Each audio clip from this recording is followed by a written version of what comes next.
যারা যুক্ত হচ্ছেন আসসালামু আলাইকুম।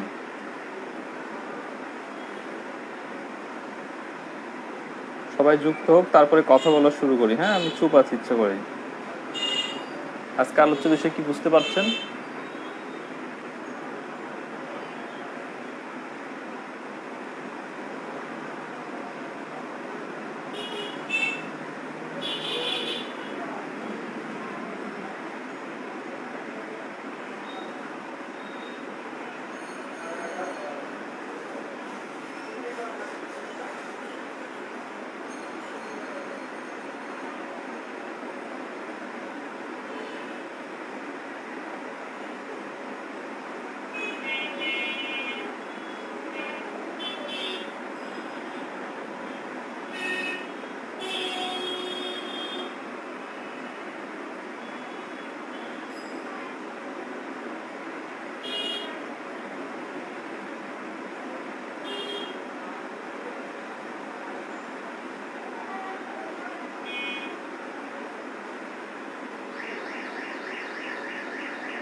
পাঁচটায় ক্লাস শুরু হওয়ার কথা। আমার মনে হয় অনেকে যুক্ত হচ্ছেন না, কেন সেটা তো বুঝছি না। লাইভ হয়তো অনেকে দেখতে পাচ্ছেন না। তো আপনারা চাইলে একজন লাইভটি গ্রুপে শেয়ারও করতে পারেন, তাহলে আশা করি সবাই দেখতে পাবেন এবং জয়েন করতে পারবেন।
আসসালামু আলাইকুম। যারা যুক্ত হচ্ছেন তাদের সবাইকে স্বাগতম। সবচেয়ে গুরুত্বপূর্ণ বিষয় হচ্ছে, এখনো যারা যুক্ত হচ্ছেন না, আমি অপেক্ষা করছি, তাই কথা বলছি না। আমি হ্যান্ডনোটগুলো করছি। যা পড়াবো সেই বিষয়গুলো আজকে আমি অলরেডি মোটামুটি শুরু করেছি। আজকের আলোচ্য বিষয় হচ্ছে জাতিসংঘ। জান্নাত জেরিন, ওয়ালাইকুম আসসালাম। জেরিন, আশা করছি খুব ভালো আছো।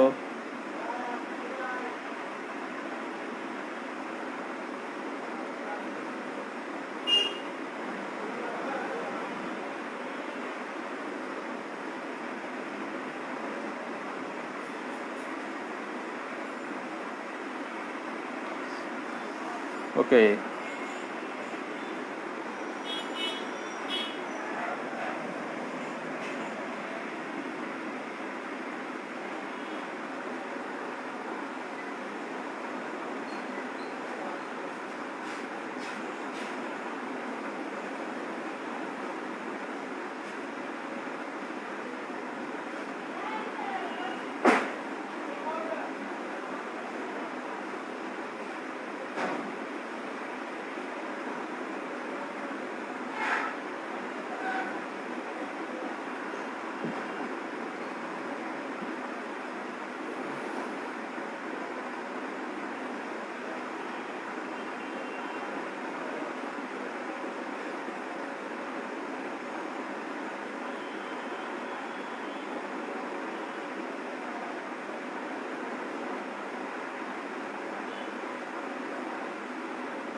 আসসালামু আলাইকুম। আপনারা সবাই কেমন আছেন? আশা করছি সবাই খুব ভালো আছেন। আপনাদের জন্য অপেক্ষা করছিলাম। আমি লাইভে আজকে একটু আগেই যুক্ত হয়েছি, যে আপনারা কখন আসবেন সে অপেক্ষা করছিলাম, তাই কথা বলছিলাম না, শুরু করলাম ক্লাস আজকে আলোচ্য বিষয় খুবই গুরুত্বপূর্ণ। সাধারণ জ্ঞানের যে কয়েকটি কঠিন অধ্যায়, চ্যাপ্টার এবং গুরুত্বপূর্ণ যেখান থেকে প্রশ্ন আসেই সেই বিষয়গুলোর মধ্যে অন্যতম হচ্ছে জাতিসংঘ। আজকে জাতিসংঘ বা ইউনাইটেড নেশনস, সংক্ষেপে যেটাকে আমরা ইউএন বলি, সংক্ষেপে কি বলি আমরা? ইউএন মানে হচ্ছে ইউনাইটেড নেশনস বলি। এই ইউনাইটেড নেশনস বা জাতিসংঘ হচ্ছে আজকে আমাদের ক্লাসের আলোচ্য বিষয়। এই ক্লাসটিকে আমরা 3টি ক্লাসে ভাগ করব। কিছু শুনতে পারছি না, কিছু কথা তো বলি নাই, সেজন্য শুনতে পান নাই, ঠিক আছে? সারা আপু, মহাদেশগুলো সব শেষ হয়নি, মহাদেশগুলো একটা বাকি আছে না মহাদেশ? সেটা হচ্ছে ইউরোপ মহাদেশ বাকি আছে। ইউরোপ মহাদেশটা সামনের সপ্তাহে করাবো। মহাদেশ নিয়ে একটু গ্যাপ দিলাম, যে একটা অন্য ক্লাস করে জাতিসংঘ নিয়ে করি, তারপর আমরা মহাদেশ আবার ফেরত চলে যাব, ঠিক আছে? জাতিসংঘ গুরুত্বপূর্ণ, সবগুলো গুরুত্বপূর্ণ। আমি মহাদেশ একটানা পড়াচ্ছিলাম, তাই ভাবলাম যে একটু ইউটার্ন নেই, ক্লাসে ভেরিয়েশন আসুক, যে একই মনোটোনাস যেন কেউ না হয়। সেজন্য জাতিসংঘটা নতুন একটা অধ্যায়, খুব গুরুত্বপূর্ণ একটা অধ্যায়, এই জন্য এটা শুরু করেছি আমি। আশা করছি যে আপনারা জাতিসংঘটা খুব ভালো মতো পড়বেন। জাতিসংঘ নিয়ে আজকে আমি প্রাথমিক কিছু কথাবার্তা বলবো। এই জাতিসংঘকে আমি 3টা ক্লাসে ভাগ করব। 3টা ক্লাসে জাতিসংঘ শেষ করা মুশকিল। মানে জাতিসংঘ শুধু না, জাতিসংঘ এবং এর বিভিন্ন অঙ্গ সংস্থা, এই যে বিভিন্ন অঙ্গ সংস্থা এবং জাতিসংঘ, এটা হচ্ছে ক্লাসের আমাদের ধারাবাহিকভাবে সামনে ক্লাসগুলো চলবে। এই বিষয়গুলো নিয়ে আমরা আলোচনা করব। এই বিষয়গুলো অনেক বেশি জটিল এবং কঠিন। সাধারণ জ্ঞানের এই বিভিন্ন সংস্থা কত সালে প্রতিষ্ঠিত হয়েছে, সদর দপ্তর কোথায়, সদস্য কত, এই বিষয়গুলো মনে রাখা খুবই ঝামেলা হয়ে যায়। এই বিষয়গুলোই আমরা পড়াশোনা করব, যেটা আশা করতেছি জাতিসংঘ নিয়ে আপনাদেরকে আমি 3টা ক্লাস করাবো। আজকে ক্লাস সহকারে আরও 3টা ক্লাস পাবেন জাতিসংঘের। তো দেখেন, জাতিসংঘ নিয়ে আলোচনা শুরু করার আগে জাতিপুঞ্জ নিয়ে কথা বলি। দেখতে পাচ্ছেন যে আমি লিখেছি জাতিপুঞ্জ। এই জাতিপুঞ্জ, জাতিসংঘ পরে হয়েছে আর জাতিপুঞ্জ আগে ছিল। জাতিসংঘ হয়েছে পরে, আর জাতিসংঘ কি বলেন তো? জাতিপুঞ্জটা হয়েছে আগে। আমরা জানি 1945 সালের 24শে অক্টোবর জাতিসংঘের প্রতিষ্ঠা। সেই বিষয়গুলো নিয়ে পরে আলোচনা করছি, কিন্তু 45 সালের আগে জাতিপুঞ্জের বিকাশ ঘটে 1920 সালে। জাতিপুঞ্জ বোঝেন, খুবই সংক্ষেপে বোঝেন। আমি যা যা লিখেছি জাতিপুঞ্জ থেকে এতটুকু পড়লেই যথেষ্ট। যে কোনো চাকরির প্রতিযোগিতার জন্য, যে কোনো প্রতিযোগিতামূলক পরীক্ষার জন্য, বিসিএস হোক, বিশ্ববিদ্যালয় হোক, যে কোনো চাকরি হোক, যে কোনো গ্রেডের চাকরি হোক, এই জাতিপুঞ্জ সম্পর্কে এখানে যা উল্লেখ করেছি এর বাইরে আর কোনো কিছু তথ্য লাগবে না, মনে রাখেন, ঠিক আছে? জাতিপুঞ্জ নিয়ে যা বলেছি যথেষ্ট, এর বাইরে কোনো তথ্য আর প্রয়োজন হবে না। জাতিপুঞ্জ নিয়ে কি বলছি দেখেন, বলছি বিশ্বের সর্বপ্রথম আন্তর্জাতিক সংস্থা। তাহলে যদি কেউ আপনাকে প্রশ্ন করে যে বিশ্বের প্রথম আন্তর্জাতিক সংস্থার নাম কি, তখন আপনি কি বলবেন? জাতিপুঞ্জ। তাহলে বিশ্বের সর্বপ্রথম আন্তর্জাতিক সংস্থা কি বলেন তো? জাতিপুঞ্জ। কোনো কারণে যদি জাতিপুঞ্জ নাম সেখানে অবশ্যই থাকবে, যদি না থাকে তাহলে সেখানে জাতিসংঘের নাম থাকবে। যদিও জাতিসংঘ নামকরণ করা হয়েছে পরবর্তীতে 1945 সালে, ঠিক আছে, কিন্তু এই জাতিপুঞ্জের প্রতিষ্ঠা সাল হচ্ছে 1920 সালের 10 জানুয়ারি, এবং এটি হচ্ছে বিশ্বের সর্বপ্রথম আন্তর্জাতিক সংস্থা। তাহলে বলুন তো, বিশ্বের সর্বপ্রথম আন্তর্জাতিক সংস্থার নাম কি? জাতিপুঞ্জ। যাত্রা শুরু কত সালে? 1920 সালের 10 জানুয়ারি। এবং দেখেন, প্রতিষ্ঠাকালীন সময়ে জাতিসংঘের সদস্য ছিল জাতিসংঘ বলছি, প্রতিষ্ঠাকালীন সময়ে জাতিপুঞ্জের সদস্য সংখ্যা ছিল 42টি দেশ। 42টি দেশ প্রতিষ্ঠাকালীন সময় সদস্য রাষ্ট্র ছিল জাতিপুঞ্জের। তারপরে দেখেন ভার্সাই চুক্তি, গুরুত্বপূর্ণ, মনে রাখেন। আমরা ভার্সাই চুক্তি, এটা প্রথম চুক্তি, এরপরে দ্বিতীয় চুক্তি, ভার্সাই আরেকটা চুক্তি আছে, সেই বিষয়গুলো আমরা পড়বো, ঠিক আছে? দেখেন এই ভার্সাই চুক্তির বিষয়টা কি। ভার্সাই চুক্তি হচ্ছে 1919 সালের 28শে জুন ভার্সাই চুক্তির মধ্য দিয়ে এটি প্রতিষ্ঠিত হয়, এখানে লেখা আছে। তাহলে ভার্সাই চুক্তি কেন নাম করা হলো? ফ্রান্সের একটা শহরের নাম হচ্ছে ভার্সাই নগরী, ফ্রান্সের এই শহরে বসে থেকে চুক্তিটা হয়, তাই শহরের নাম অনুসারে চুক্তির নাম হয়েছে যে ভার্সাই চুক্তি, ঠিক আছে? এই চুক্তিটা কত সালে? 1919 সালের 28শে জুন। এই চুক্তির মধ্য দিয়ে জাতিপুঞ্জ মূলত প্রতিষ্ঠিত হয়। এটি বলতে জাতিপুঞ্জকে বুঝিয়েছি আমি, ঠিক আছে? তাহলে জাতিপুঞ্জ প্রতিষ্ঠা লাভ করে কোন চুক্তির মধ্য দিয়ে? জাতিপুঞ্জ প্রতিষ্ঠা লাভ করে কোন চুক্তির মধ্য দিয়ে? ভার্সাই চুক্তির মধ্য দিয়ে। কত সালে? 1919 সালের 28শে জুন। 1919 সালের 28শে জুন ভার্সাই চুক্তির মধ্য দিয়ে জাতিপুঞ্জ প্রতিষ্ঠিত হয়, মনে রাখেন। তাহলে ভার্সাই চুক্তি কত সালে হয়? প্রথম ভার্সাই চুক্তি এটি 1919 সালের 28শে জুন। প্রশ্ন পরীক্ষায় কিন্তু এর আগে আসতেই পারে। জাতিপুঞ্জ যখন প্রতিষ্ঠা হলো তখন জাতিপুঞ্জের সদর দপ্তর ছিল জেনেভা, সুইজারল্যান্ড। জেনেভা হচ্ছে সম্মেলনের শহর। সম্মেলনের শহর বলা হয় কোন শহরকে জানেন? জেনেভাকে। জেনেভা হচ্ছে সম্মেলনের শহর। সম্মেলনের শহর কি? জেনেভা। তারপরে আসেন, তাহলে সম্মেলনের শহরের নাম কি বলেন তো? জেনেভা। সম্মেলনের শহরের নাম হচ্ছে জেনেভা। যেই জেনেভাতে মূলত কি কি বলেন, জাতিপুঞ্জের সদর দপ্তর ছিল যখন প্রতিষ্ঠা হয় তখন জেনেভাতে। ঠিক আছে, আশা করতেছি বিষয়টা আপনি সহজে বুঝতে পেরেছেন এবং সামনেও পারবেন বুঝতে, সমস্যা হওয়ার কথা না আশা করতেছি।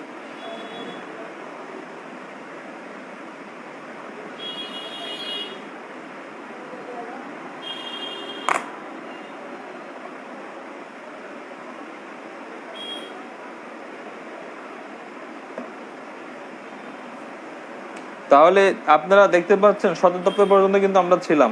ঠিক আছে, সদর দপ্তর পর্যন্ত কিন্তু আমরা ছিলাম। সদর দপ্তর জেনেভা, সুইজারল্যান্ড, যেখানে বলছিলাম জেনেভাকে বলছিলাম সম্মেলনের শহর। তাহলে সম্মেলনের শহর কোন শহরকে বলা হয় বলেন তো? জেনেভাকে বলা হয়। সম্মেলনের শহর তাহলে কাকে বলা হয়? জেনেভাকে বলা হয়। তারপরে দেখেন এখানে একটা মার্কিন প্রেসিডেন্টের কথা উল্লেখ করেছি, কারণ মনে রাখেন এই মার্কিন প্রেসিডেন্ট যিনি ছিলেন তিনি হচ্ছেন, প্রথম বিশ্বযুদ্ধ কিন্তু তখন চলছে যখন এই ঘটনাগুলো ঘটছে। কারণ প্রথম বিশ্বযুদ্ধ শুরু হয় 1914 সালে, শেষ হয় 1918 সালে। দেখেন এখানে আমাদের এই 1918 সালেই মার্কিন প্রেসিডেন্ট উড্রো উইলসন। তাহলে প্রথম বিশ্বযুদ্ধের সময় কোন মার্কিন প্রেসিডেন্ট ক্ষমতায় ছিলেন? প্রথম বিশ্বযুদ্ধের সময় কোন মার্কিন প্রেসিডেন্ট ক্ষমতায় ছিলেন? Woodrow Wilson. উড্রো উইলসন দেখতে পাচ্ছেন লেখা আছে। তাহলে ওই 1918 সালে মূলত উনি একটা 14 দফা ঘোষণা করেন। একটা দফা, সে দফায় ছিল 14 দফা। যেমন 6টি দফা ছিল যেটি বঙ্গবন্ধু শেখ মুজিবুর রহমান ঘোষণা করেছিলেন, তেমনি এই মার্কিন প্রেসিডেন্ট উড্রো উইলসন 14 দফা ঘোষণা করেন। এই 14 দফার 1 থেকে 14 পর্যন্ত দফা ছিল। সেই 14 দফার 14 নং দফায়, 14তম দফা অনুযায়ী এই জাতিপুঞ্জের প্রতিষ্ঠা। মূলত মার্কিন প্রেসিডেন্ট উড্রো উইলসন 14 দফার 14 নং দফাতে বলেছিলেন বিশ্ব শান্তি প্রতিষ্ঠার জন্য আন্তর্জাতিক সংস্থা প্রতিষ্ঠিত করতে হবে। ওই যে বিশ্ব শান্তি প্রতিষ্ঠার জন্য সবগুলো দেশকে নিয়ে একটি আন্তর্জাতিক সংস্থা প্রতিষ্ঠিত করতে হবে, এইরকম কথা বলেছিলেন 14 নং দফাতে, যে 14 দফার 14তম দফায় যে। এবং সেই 14তম দফা অনুসারে পরবর্তীতে এই জাতিপুঞ্জের সৃষ্টি হয়। আশা করছি বিষয়টা আপনি বুঝতে পেরেছেন। মনে রেখেন জাতিপুঞ্জ বিলুপ্ত হয় জাতিসংঘ প্রতিষ্ঠিত হওয়ার পরে 1946 সালে। জাতিপুঞ্জের বর্তমানে আর কোনো অস্তিত্ব নেই। জাতিপুঞ্জের অস্তিত্ব আর নেই। কিন্তু জাতিসংঘ শুরু করার আগে জাতিপুঞ্জ দিয়ে যেহেতু আন্তর্জাতিক সংস্থা হিসেবে প্রথম তার যাত্রা শুরু, সেহেতু আলোচনা করতে হবে, তাই আমি আলোচনাগুলো শুরু করেছি। আশা করছি জাতিপুঞ্জ নিয়ে আর কোনো সমস্যা থাকার কথা না। এবার আসেন আমাদের যে বিষয়, জাতিসংঘ।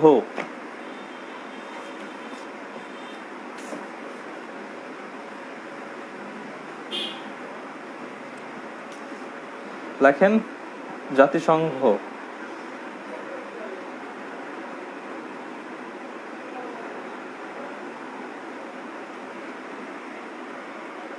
লেখেন প্রথমে কিছু কিছু বিষয় আমি যেভাবে বলি সেভাবে লেখেন। বিশ্বের সর্বোচ্চ আন্তর্জাতিক সংস্থা।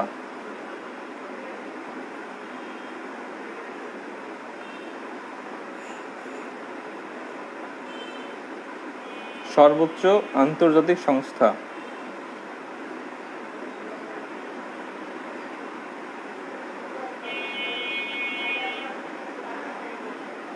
বিশ্বের সর্বোচ্চ আন্তর্জাতিক সংস্থার নাম কি? এই জাতিসংঘ। ঠিক আছে, তারপরে আসেন আন্তর্জাতিক সংস্থা হলো, তারপরে এর প্রতিষ্ঠা কবে?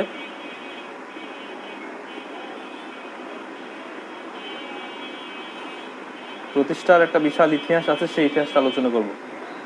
1945 সালে 24 অক্টোবর।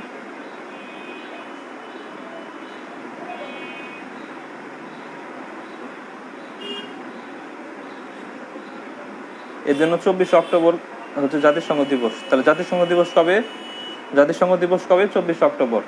প্রতিষ্ঠা সাল 1945 সালে 24 অক্টোবর সান ফ্রান্সিসকো সম্মেলনের মধ্য দিয়ে। এই সম্মেলনগুলো আমি একটু পর আলোচনা করছি। এই প্রতিষ্ঠাকালীন যে তারিখ, সেই তারিখটাকে বলা হয় জাতিসংঘ দিবস। তাহলে জাতিসংঘ দিবস কবে? 24 অক্টোবর। আশা করছি বিষয়টা বুঝতে পেরেছেন, মনে রাখতে পারবেন। এবার আসেন সদস্য 193টি দেশ। তাহলে সর্বশেষ সদস্যকে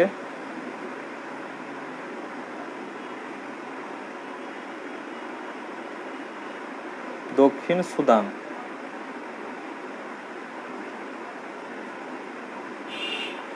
দক্ষিণ সুদান তারিখটা লিখে নেন, 9 জুলাই 2011।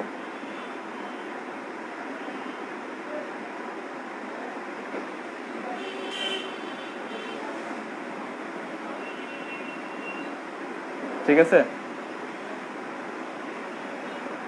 এবার আসেন সদর দপ্তর।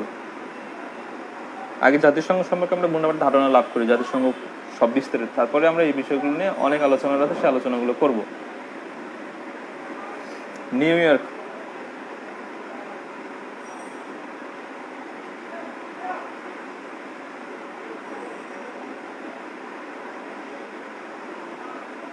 সদর কোথায় বলেন তো?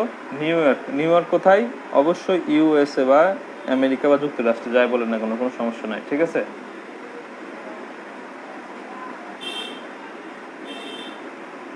স্থপতি।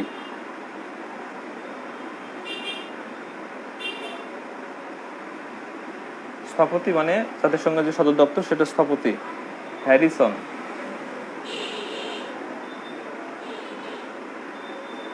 হ্যারিসন।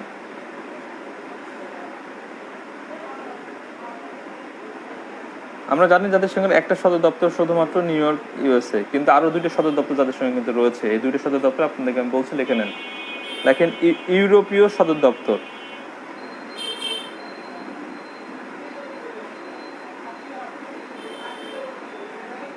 ইউরোপীয় সদর জেনেভা। জেনেভা এটা সুইজারল্যান্ডের।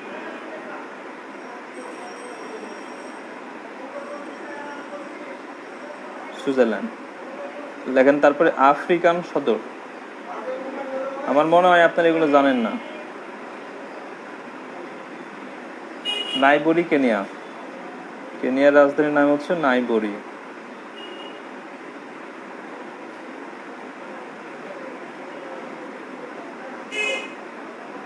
নাইবরি, কেনিয়া। শুরুতে ইউএন যুক্ত করে দিই, না হলে আবার বুঝবেন যে কিসের সদর এটা। মানে জাতিসংঘের ইউরোপীয় সদর জেনেভা, সুইজারল্যান্ড। জাতিসংঘের আফ্রিকান সদর নাইবরি, কেনিয়া। মনে রাখেন, সুইজারল্যান্ডের রাজধানী কিন্তু জেনেভা না, এটা মনে রাখেন। কিন্তু সুইজারল্যান্ডের রাজধানী কিন্তু বার্ন।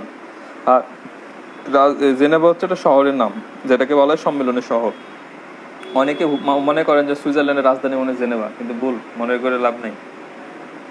আসেন ভাষা, দেখেন ইউএন ভাষা 6টি।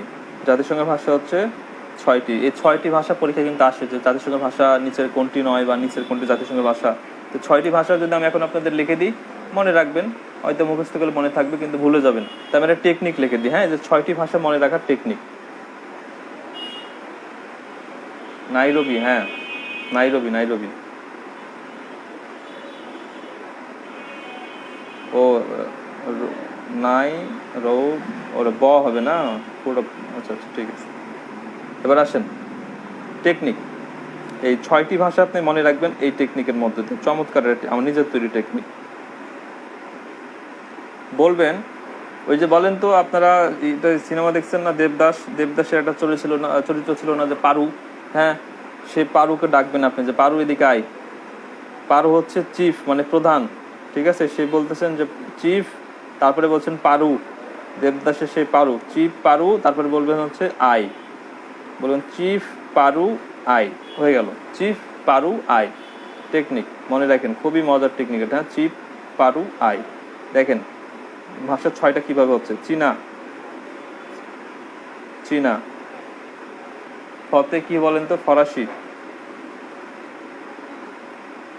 ফরাসি। পাতে কি হতে পারে বলেন তো? স্প্যানিশ।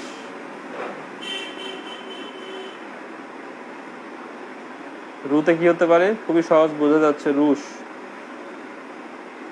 আতে কি হতে পারে? আরবি। আরবি। সর্বশেষ রস্যতে কি হতে পারে? ইংরেজি।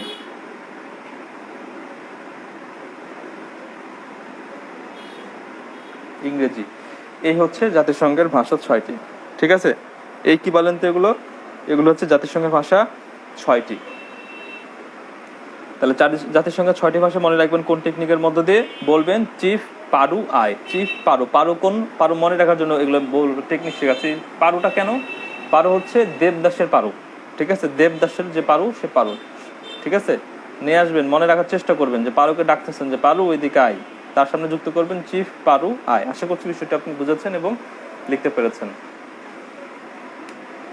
এবার লেখেন, জাতিসংঘের ভাষা নিয়ে 6টি বললাম, এবার জাতিসংঘের অঙ্গ সংগঠন লেখেন। ইউএন অঙ্গ সংগঠন।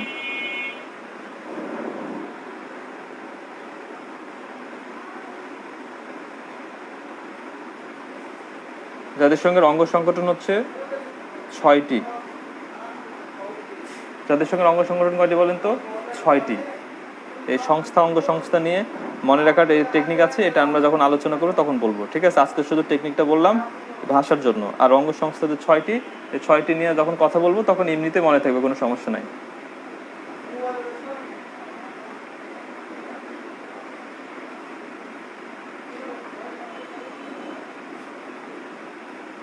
এবার আসেন আয়ের উৎস।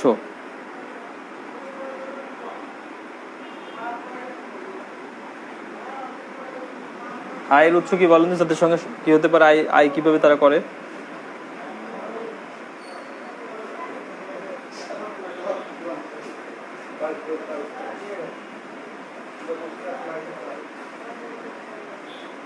আয়ের উৎস কিভাবে হতে পারে বলেন তো?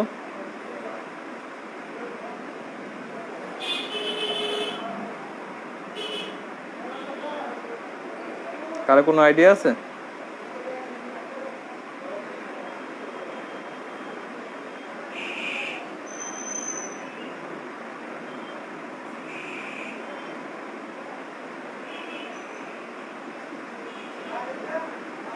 কারো কোনো আইডিয়া নাই না? সদস্য দেশ সমূহের চাঁদা।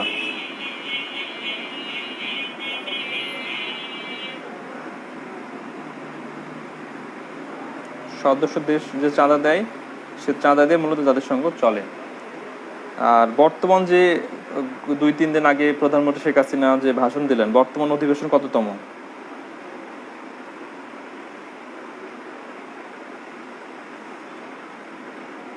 জাতিসংঘ যে ভাষণ দিলেন কয়েকদিন আগে আমাদের প্রধানমন্ত্রী শেখ হাসিনা, উনি 75তম অধিবেশনে, কততম অধিবেশন হলো ওটা? 75তম অধিবেশন। তাহলে 75তম অধিবেশনে আমাদের মাননীয় প্রধানমন্ত্রী শেখ হাসিনা ভাষণ দিলেন। ঠিক আছে,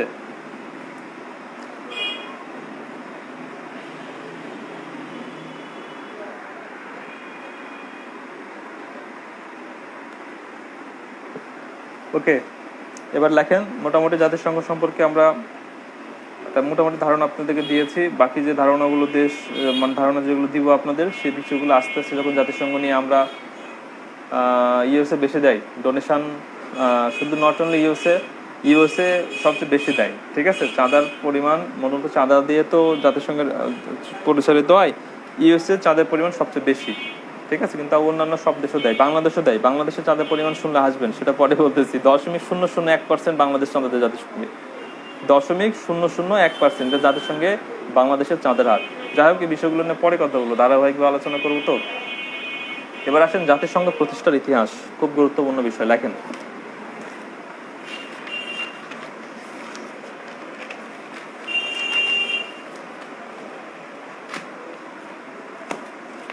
কি বলছে বলেন তো?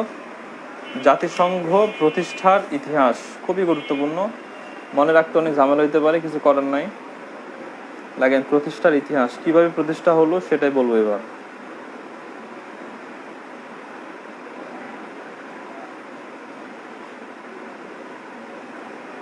প্রতিষ্ঠার ইতিহাস, হ্যাঁ লেখেন, আমার মতো করে লিখবেন।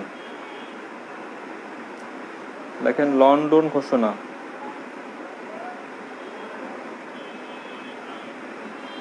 লন্ডন হচ্ছে 12ই জুন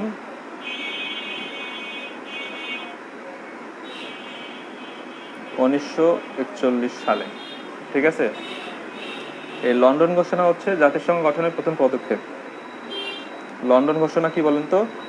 জাতিসংঘ কি গঠনের প্রথম পদক্ষেপ। তাহলে জাতিসংঘ গঠনের প্রথম পদক্ষেপ যদি বলে গঠনের প্রথম পদক্ষেপ, তাহলে যদি পরীক্ষা কিন্তু এর আগে প্রশ্ন এসেছে যে জাতিসংঘ গঠনের প্রথম পদক্ষেপের নাম কি? লন্ডন ঘোষণা। কত সালে করা হয়? 1941 সালে। কত তারিখে? 12ই জুন। তাহলে 1941 সালে 12 জুন লন্ডন ঘোষণা করা হয়, যেটি হচ্ছে জাতিসংঘ গঠনের প্রথম পদক্ষেপ। কি বলছি? যেটি জাতিসংঘ গঠনের প্রথম পদক্ষেপ। এরপরে আসেন আটলান্টিক সনদ।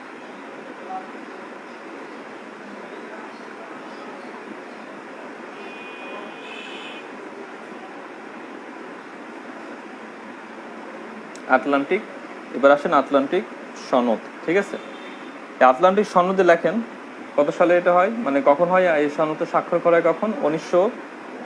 ধারাবাহিকভাবে কিন্তু আমি সাজিয়েছি, বুঝলেন? ধারাবাহিকভাবে বলতে মানে সালগুলো, যে ঘটনাগুলো ঘটেছে একটার পর একটা, সেই সালগুলো সাজিয়ে। তাহলে 41-এর ঘটনা, এটা হচ্ছে 1942-এর ঘটনা, বুঝেন? তাহলে তাহলে আপনি যদি পড়াশোনা করেন, যদি এগুলো অন্তত মনে রাখেন সিরিয়ালি, মানে যে কার পরে কোন ঘোষণা, তাহলে আপনি সালগুলো সিরিয়ালি সেভাবে মনে রাখতে পারবেন। দেখেন 41-এর পরে 42, শুধু তারিখটা আলাদা, 12, এখানে 14, এটা জুন, এটা অগাস্ট। এই আসলে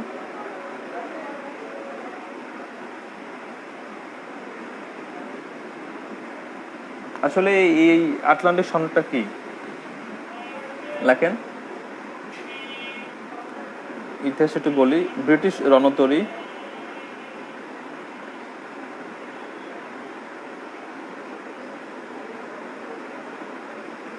নাম হচ্ছে প্রিন্সেস অফ ওয়েলস, মানে রণতরীর নাম।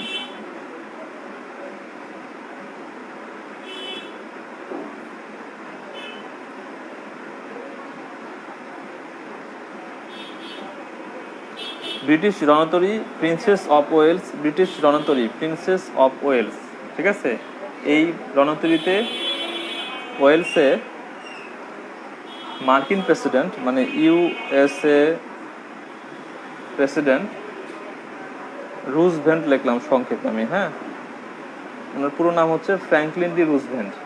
আর এই ফ্র্যাঙ্কলিন ডি রুজভেল্টই কিন্তু জাতিসংঘের নামকরণ করেন। যদি আমি আমেরিকার প্রেসিডেন্টের বিষয় নিয়ে যখন বলেছি, তখন আপনাকে বলেছি যে ফ্র্যাঙ্কলিন ডি রুজভেল্ট সবচেয়ে বেশিবার ক্ষমতা ছিলেন, উনি জাতিসংঘের নামকরণ করেন। এই বিষয়গুলো কিন্তু আমি শুরুতেই বলেছি যে জাতিসংঘ গঠনের মানে যে নাম জাতিসংঘ, সে নামটাও দিয়েছিলেন কিন্তু এই রুজভেল্ট। তো যাই হোক, ব্রিটিশ রণতরী প্রিন্সেস অফ ওয়েলসে USA president Franklin D Roosevelt এবং পরে আমি ক্লাসে আছি, এবং ইউএসএ প্রেসিডেন্ট ওয়েলসে ইউএসএ প্রেসিডেন্ট রুজভেল্ট এবং লেখেন ব্রিটিশ প্রধানমন্ত্রী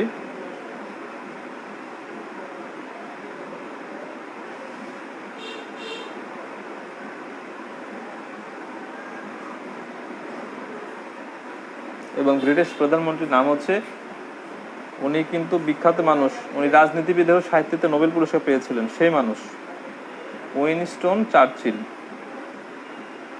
উইনস্টন চার্চিল, ঠিক আছে, উইনস্টন চার্চিল আলোচনা মিলিত হন।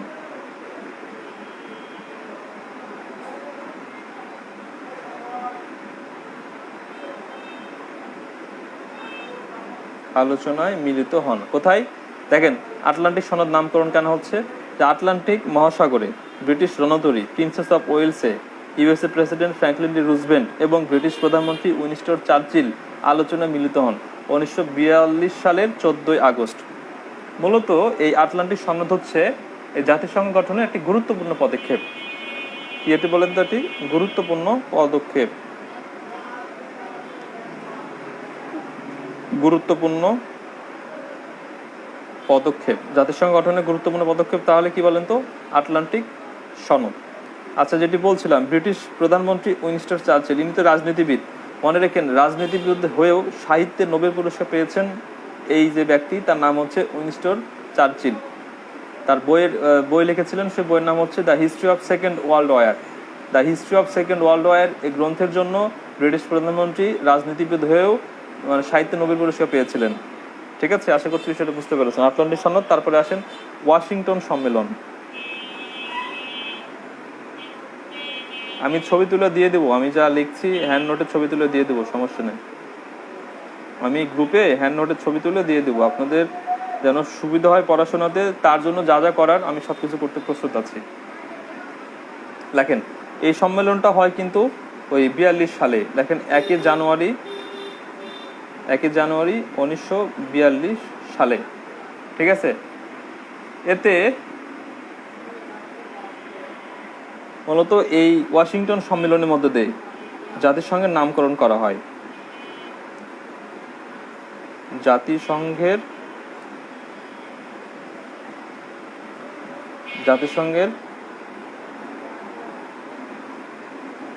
নামকরণ করা হয়। কে নামকরণ করেন? আগে বলেছিলাম আমি, তারপরেও লিখে দিচ্ছে আবার, নাম 2009 আকারে নাম ও নাম। ইদানিং গেলে বানান বেশি লিখতে যে বানান মিস্টেক হয়ে যাচ্ছে। নামকরণ করেন এই রুজভেল্ট।